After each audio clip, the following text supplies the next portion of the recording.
Mga kapuso, usa sa mga hilig nga pagkaon sa Pinoy kining balot. Mas molami pa kini, labi na kung parisan og lami ang suka. Apan karong buntaga, dili ang kalami sa balot ang atong hisgutan, apan kung unsa ang nahatag niini nga maayo ngadto sa kinabuhi sa usa ka balot vendor dinhi sa Cagayan de Oro City. Atong makauban karong buntaga si Sir Rich John Pagaran. Sir Rich John, mayong buntag og dayon sa At Home with GMA Regional TV. Kamusta, sir? Maayo raman og mayong buntag. Sir, unang-una pila nakakatuig isip tendero og balot dinhi sa syudad ug paunsa ka nagsugod niini? Tuig 2013. Start ko ng balot baligya-baligya uban sa ako ang misis.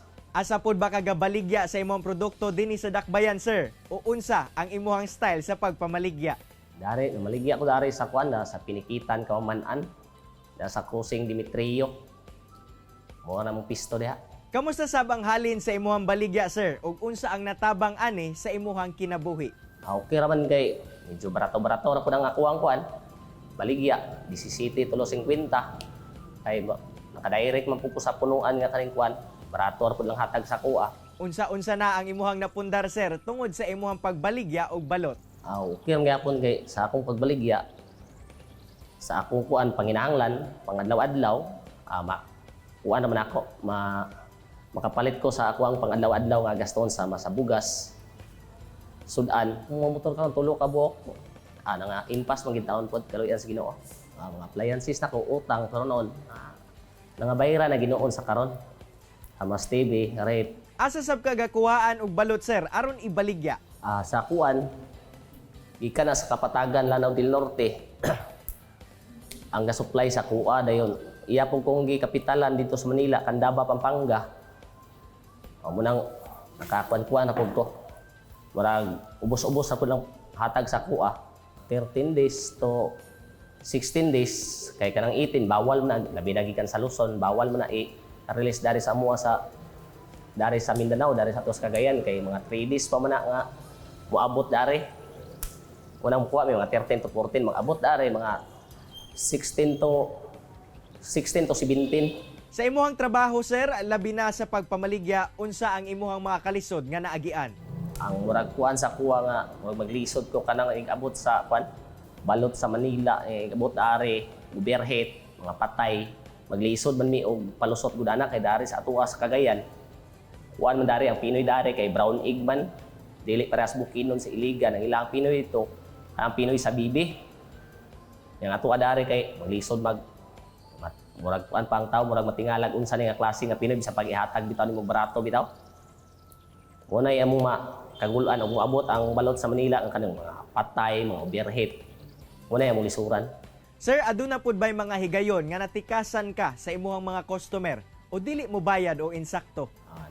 Normal gina siya nga kuan sama anang sa una-unang panahon mga year 2015 to 17 sulod ko sa Kugon sa sidewalk sa Kugon Market ang mga nakuan diha angkat sila ako ang sikad akong payong akong kuan tanan niya ang ilaha bitaw pagpatong lang bitaw sa sikad nga kaning kuan niya o pilay mahalin mo ra ilang bayaran nya kadugayan nga mga in case of emergency di maginila na ay mga gamitonon sa mas mga anak ang ilang pares dili gid mabayaran unang ako pod nga sa akong agalon naagid po koy utang wala ang ako pang pares may paistoryahon ay ampo na sa Ginoo ng mga inunana nga klase ay narabas lay anak ay mga kuan ang Ginoo nay nahibalo sama nang permero kaspa pagka abtag mga pila ka semana padung sa bulan nagka utang bayad na hangtod nga nagkadako ang utang maabot tas mga 5,000 to 2,000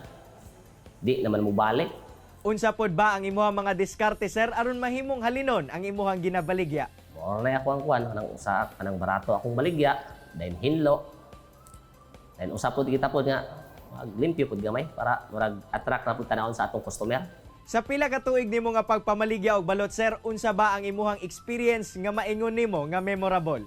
Kanara mga customer guro nga naiusahay nga mga kuan gid naay pagka klase-klaseng mga hiyas na to naay klase-klaseng mga batasan bitaw nga dapat ikaw pailob lang ka kay ug imong kanon wa bita kabalog taga sila taga kuan kita kay naramtas kanto Mahadlok kita basig balikan tagwa ng ato, dapat pagpailo bragit mo gyud ako ang kwan.